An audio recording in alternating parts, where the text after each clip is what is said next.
All right, guys, in this video, we're going to talk about factoring trinomials. So we already worked a little bit with factoring by taking out a greatest common factor, by doing the difference of two squares, and then also factoring by grouping.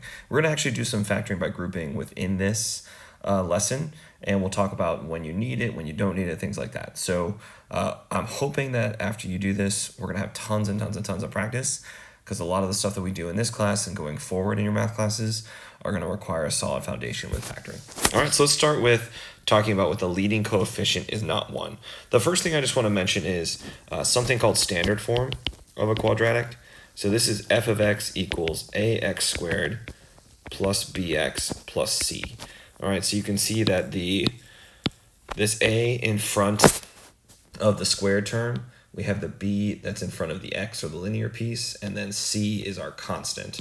So we don't have a variable with that. So kind of when I harken back to some of these letters, you may need to review and make sure you know which letters I'm talking about, right? So like, for example, this 2 is a, this b is 7, and the c is 6. All right, so here's how we factor a quadratic trinomial when a is not 1.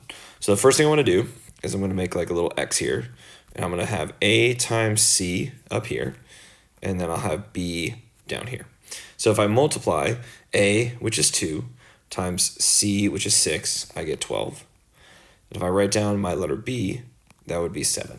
So the phrase or the question that you're going to be hearing me asking you a ton, and that you're going to be thinking about every time you do this pretty much, is we need two numbers that multiply to give you the a times c value, so 12, and they have to also add to give you the b value, or 7. So you hear me say that a lot. What two numbers will multiply to give you the a times c value and will add to give you the b value? So I'm thinking of two numbers that multiply to give me 12, so like 2 and 6, 3 and 4, -1 and -12, like all those are options.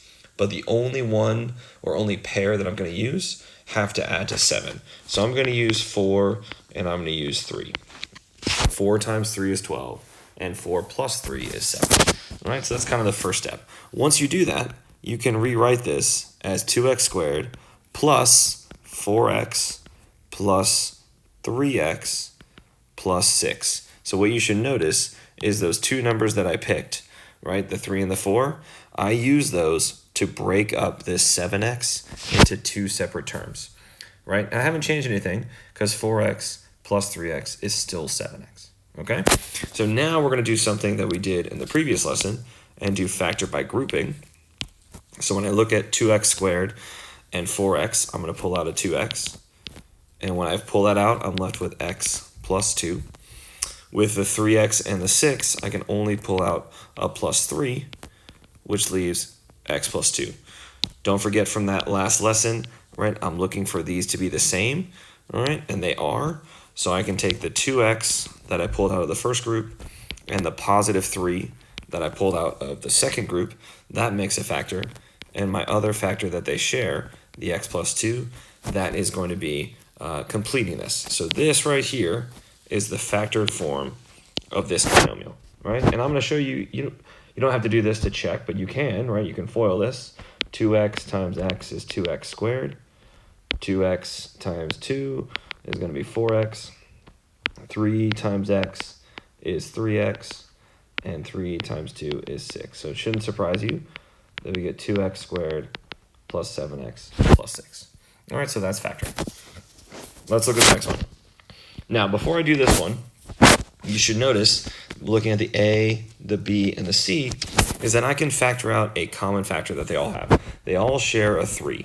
So before you do anything, always want to keep in mind the stuff we did in the last lesson, especially the greatest common factor. So that's going to be 2x squared minus 3x plus 1. All right, so now this 3 that you pulled out at the beginning, that's just going to hang out there until the very end. So I'm really just going to focus on trying to factor this inside by doing the same thing we did before. So a times c, that's 2 times 1, which is 2, and my b value is -3. So I need two numbers that multiply to give me 2 and add to give me -3. So I'm thinking -2 and -1. Those multiply to give me +2 and add together to give me -3. So breaking that up gives me -2x minus 1x plus 1. Don't forget to factor by grouping. I can factor out a 2 and an x to get x minus 1. This one, there's nothing really to take out, but you want to take out that sign that's in front of the x, so I'm going to take out a minus 1, because if I don't, then I'm not going to get the same thing inside the parentheses, right? I always like to make sure by checking, right, and multiplying, I'll use a different color, multiplying this right here is going to give me what I had above it. So negative 1 times x is negative x, negative 1 times negative 1 is positive 1. Put your things that you factored out of the two groups together, and they share the x minus 1. So this, and don't forget to bring down the 3, this right here now is the fully factored version of part B. Okay, let's do part C. All right, looking at if I can factor something out, I don't think so based on that 29 being a prime number, so not factorable. So I'm going to go straight into doing A times C that adds to B. So I have 12 times 15, so 15 times 10 is 150. 15 times 2 is going to be 30. 150 plus 30 is 180. And then they need to add up to negative 29. So thinking about two numbers that multiply to give you 180, I'm thinking 20 times 9, and I need to make sure they are negative. So negative 20 and negative 9 will multiply to give me positive 180, and also add to give me negative 29. All right, so breaking this up into minus 20x minus 9x plus 15. Do my grouping again. So in terms of 12 and 20, I can take out, let's see, I believe 4x. And that leaves me with 3x minus 5. And then take out a negative 3, which is going to give me 3x. And it should be minus 5. Again, I always try to make sure, right, and distribute, make sure it all adds up to what I had before that, which it does. They share that common factor. So 4x minus 3 times 3x minus 5 will be my fully factored version of this trinomial. Okay, so that's some practice with factoring some trinomials where the leading coefficient is not 1. Okay, let's keep going. Now, a perfect square trinomial, and we had a little bit, I didn't call it this when we talked about it in the first unit, but when you have a perfect square trinomial, you may not even recognize it, and that's okay. As you start to get used to this, you'll do your work and be like, oh, the numbers are exactly the same, right? Like when I looked at the, let's see, these right here, right, negative 2 and negative 1. When I looked at those, you might like be doing this and be like, oh, they're the same. So that's kind of an indication that it's something interesting going on. But with a perfect square trinomial, the idea is that you have a squared plus 2ab plus b squared. And I'm hoping you guys recognize this from the first unit. So that'd be a plus b squared. All right, so that's ultimately how it factors. Again, you may not recognize that. This one right here is exactly what I just wrote, except it's a c instead of a b. So this is a plus c times a plus c, or the way I want you to write it is a plus c squared. All right, so let me show you this one. So this one, if you don't recognize it, remember this is a is 1, b is 6, c is 9, right? So we're going to do a times c that add to b. So that's 1 times 9 is 9, b is 6. But when you do this, you're thinking of two numbers that multiply to give you 9 and add to give you 6, and you'll notice that those numbers are the same. All right, so you'll see in a moment here when I do this that this is just x plus 3 written twice, or you can read this as x plus 3 squared. All right, again, once you start doing a lot of these, you'll start to recognize it. Like this one here, I'm thinking, what are values? I need something squared to give me x squared, which is x, something squared to give me 36, which is 6, but I see this sign in here is subtraction, so I do minus 6 squared. All right, if you FOIL that, you would get that. Again, you're going to start to see the pattern. Okay, now let's talk about what happens when you have a coefficient that is 1. I think you'll find that these questions are actually a little bit simpler. So I'm going to do it the same way we did in the very first three, but start to let you know that you don't have to do that if you recognize that a is 1. All right, so this one actually the variable is a, but I'm talking about the number in front. So doing my a times c, that add to b, 1 times 12 is 12, and my b is 7. So 4 times 3 is 12, 4 plus 3 is 7. So the way we did this up there was you're going to break this down into plus 4a plus 3a plus 12. Do the grouping. And I'm going to factor out a to get a plus 4, factor out 3 to get a plus 4, and so my two factors are a plus 3 times a plus 4.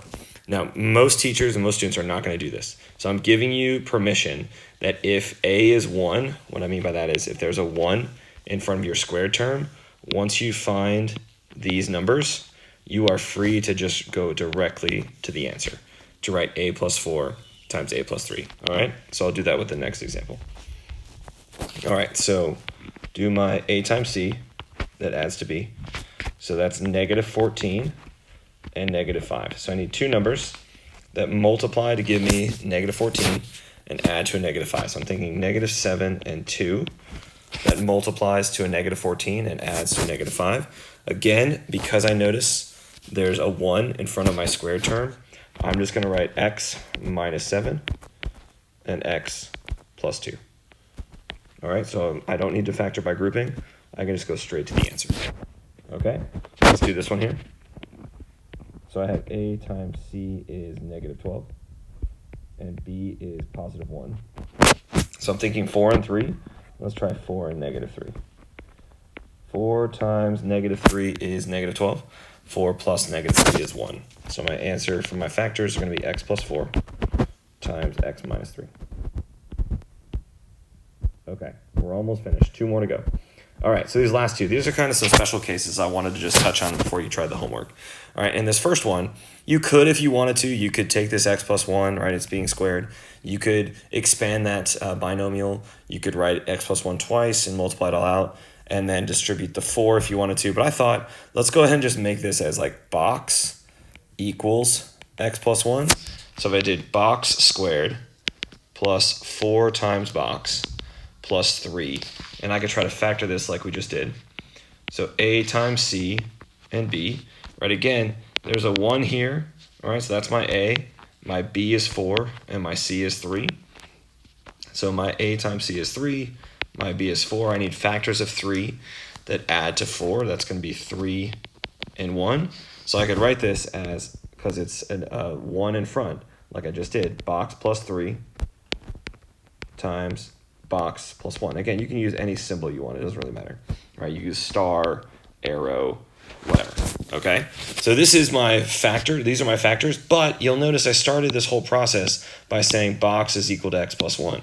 So I'm going to rewrite this this box as x plus 1, do some substitution. Oops, sorry about that. Same thing with the other one. So x plus 1 plus 1.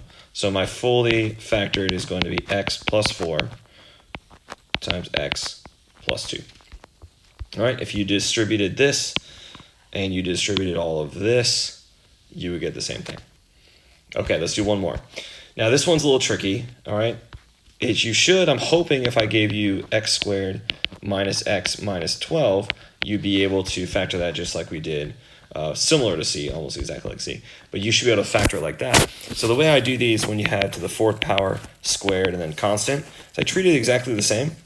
Right, a times c and b, so negative 12 and negative 1. So I'm going to use 4 and 3 again, but this time at negative 4 and a positive 3.